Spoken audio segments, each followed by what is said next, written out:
നമ്മളിപ്പോൾ ഉള്ളത് ഐങ്കല ഫിഷ് ഫാമിലാണ്. 1000 താറാവുകളെ 6 മാസം മുമ്പ് ഇവിടെ വാങ്ങിയിട്ടുണ്ടായിരുന്നു. അപ്പൊ അതിന്റെ ഒരു അപ്ഡേഷൻ ആണ് ഷെയർ ചെയ്യാൻ പോകുന്നത്. രാവിലെ നമ്മൾ വന്നിട്ട് താറാവ് മുട്ട പെറുക്കുന്ന ഒരു വീഡിയോ ആണ് ഷെയർ ചെയ്യാൻ പോകുന്നത്. എത്രത്തോളം താറാവ് മുട്ട നമുക്ക് കിട്ടുന്നുള്ളത് നോക്കാം.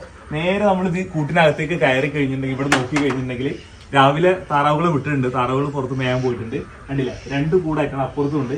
ഈ ഏരിയയിലൊക്കെ ഇവിടെ ഇനി ഇങ്ങോട്ട് തിരിഞ്ഞ് ഇവിടെ ഒക്കെ താറാവ് മുട്ട എടുക്കുന്നുണ്ട്. അത്യാവശ്യം നല്ല വലുപ്പമുള്ള താറാവ് മുട്ട തന്നെയാണ്. നമുക്ക് എത്ര കൗണ്ട് താറാവ് മുട്ട കിട്ടും എന്നുള്ളത് നോക്കാം. നേരെ നമ്മൾ ബക്കറ്റ് എടുത്തിട്ടുണ്ട്. നമുക്കിത് പെറുക്കി വെക്കാം. എന്ത് രസമല്ലേ, രാവിലെ തന്നെ ഇങ്ങനെ കൃഷിയിടത്തിൽ വന്നിട്ട് താറാവ് മുട്ട ഇങ്ങനെ പെറുക്കാറിഞ്ഞാല് ആവശ്യക്കാർക്ക് താറാവ് മുട്ട ആർക്കെങ്കിലും ആവശ്യം ഉണ്ടെങ്കിൽ താഴെ നമ്മൾ നമ്പർ കൊടുക്കുന്നുണ്ട്, അതിൽ കോൺടാക്ട് ചെയ്താൽ മതി. ഫ്രഷ് സാധനം.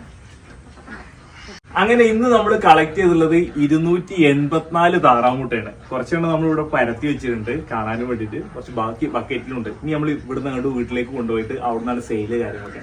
അപ്പൊ ആർക്കെങ്കിലും താറാവ് മുട്ട വേണമെന്നുണ്ടെങ്കിൽ താഴെ കാണാൻ നമ്പർ കോൺടാക്ട് ചെയ്താൽ മതി. നമ്മൾ ലൊക്കേഷൻ വരുന്നത് കുറ്റിപ്പുറം അടുത്ത് എടപ്പാളിനും അടുത്തായിട്ട് വരും.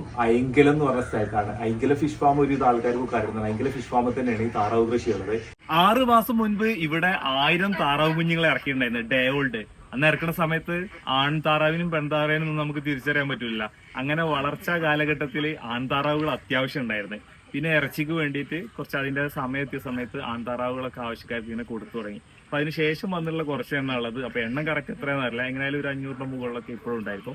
അതിൽ നിന്ന് ഇപ്പൊ ഡെയിലി കിട്ടിക്കൊണ്ടിരിക്കുന്നതാണ് 284 ഇന്ന് കിട്ടി. എങ്ങനെ ഒരു ആവറേജ് ഒരു 250 മുട്ടന്റെ മുകൾക്കൊക്കെ ആയിട്ട് ഡെയിലി കിട്ടുന്നുണ്ട്. ഇനി ഈ ഫാമിൽ ഒരു 3 ടർക്കി കോഴികളുണ്ട്. കാണാൻ തന്നെ ഭയങ്കര രസം, ഇങ്ങനെ ഒച്ച ഉണ്ടായിക്കൊണ്ടൊക്കെ ഇരിക്കും. പിന്നെ അതുപോലെ തന്നെ കുറച്ച് കോഴികൾ കാര്യങ്ങളുണ്ട്. പിന്നെ പ്രധാനമായിട്ടും ഇവിടെ മീൻ കൃഷിയാണുള്ളത്. അപ്പൊ താഴെ നമ്പർ കൊടുക്കുന്നുണ്ട്, അതിൽ കോൺടാക്ട് ചെയ്ത് കഴിഞ്ഞിട്ടുണ്ടെങ്കിൽ ഇപ്പൊ അവൈലബിൾ ആയിട്ടുള്ളത് എന്തൊക്കെയാണെന്നുള്ള അറിയാൻ പറ്റും. കൂടുതൽ കാഴ്ച വിശേഷമായിട്ട് കൊണ്ടുപോകണം. ബൈ.